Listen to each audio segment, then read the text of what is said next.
10 secondes. Et justement, on prévoyait Boyer.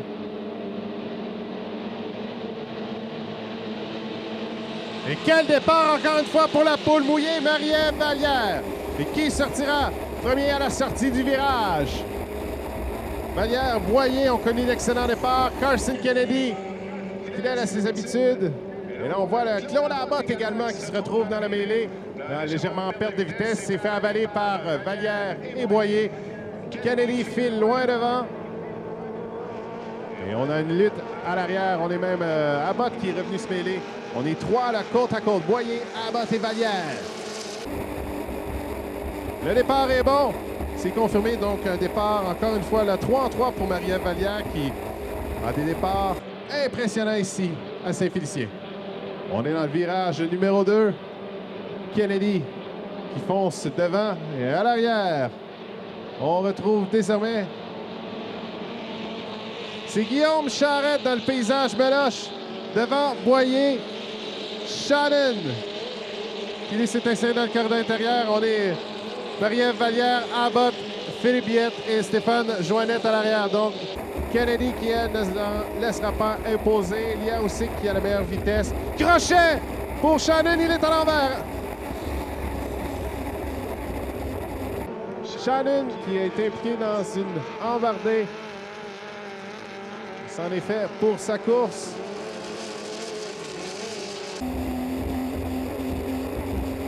Alors, Kennedy, Charette. On a Boyer.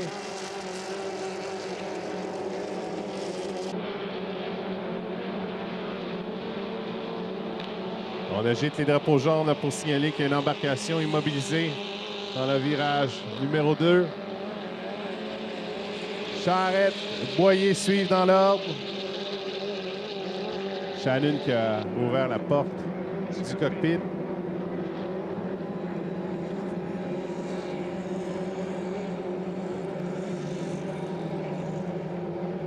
On est maintenant à mi-chemin pour Kennedy. 2 tours et demi de fait.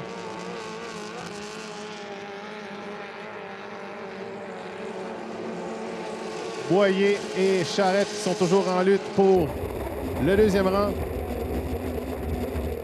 Donc on entre dans le virage numéro 2.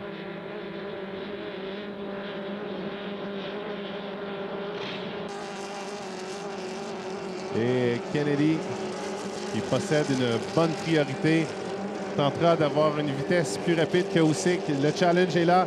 Et à la ligne de départ arrivée, Charette qui est tout juste devant Boyer. Donc on a vraiment une très belle lutte pour le deuxième rang. Tandis que pour la 4e position, maintenant, Abbott distance Marie-Ève Vallière. À l'arrière, on se fait pas de cadeau. Boyer et Charette. On a vraiment toute une lutte entre ces deux pilotes. Le 17 et le 77. Environ un tiers le parcours de priorité pour Kennedy qui vogue vers la victoire. Il lui reste un tour, il faut demeurer vigilant.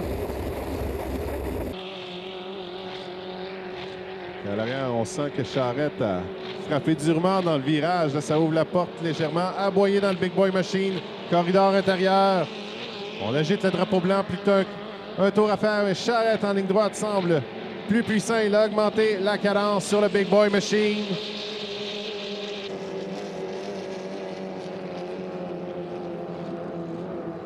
À l'arrière, Abbott, Vallière, Biette et Joannette qui suivent. Kennedy qui est en train de rejoindre Joannette. On sait que si les retardataires se font doubler, on perd les points. Et là, on a une bonne vitesse pour Kennedy là, qui amorce son dernier virage à l'arrière. Charette qui a maintenant une avance sur Boyer. Mais Boyer qui possède le corridor intérieur. Alors, on est rendu sur le droit, on a complété le virage. Et on va présenter le drapeau à damier à la victorieuse Carson Kennedy. À l'arrière, on a une lutte pour la 2e position. Boyer dans le Big Boy Machine à l'intérieur. Charette, paysage Meloche à l'extérieur. Et c'est Guillaume Charette, 2e. Boyer, 3e position. Alors qu'à l'arrière, si tout se poursuit comme prévu, Abbott qui terminera 4e avec derrière la poule mouillée, Philippe Billette et Stéphane Joannette. C'est ce qui conclut le programme de qualification 2,5 litres. Il faudra faire le calcul, mais les 7 premiers seront insérés en finale. Il y aura une consolation plus tard, là, au terme des qualifications régulières.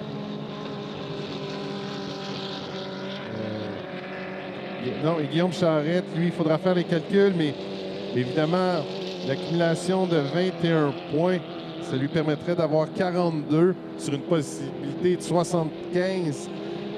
Et si on prend Marie-Ève Vallière, on avait 30.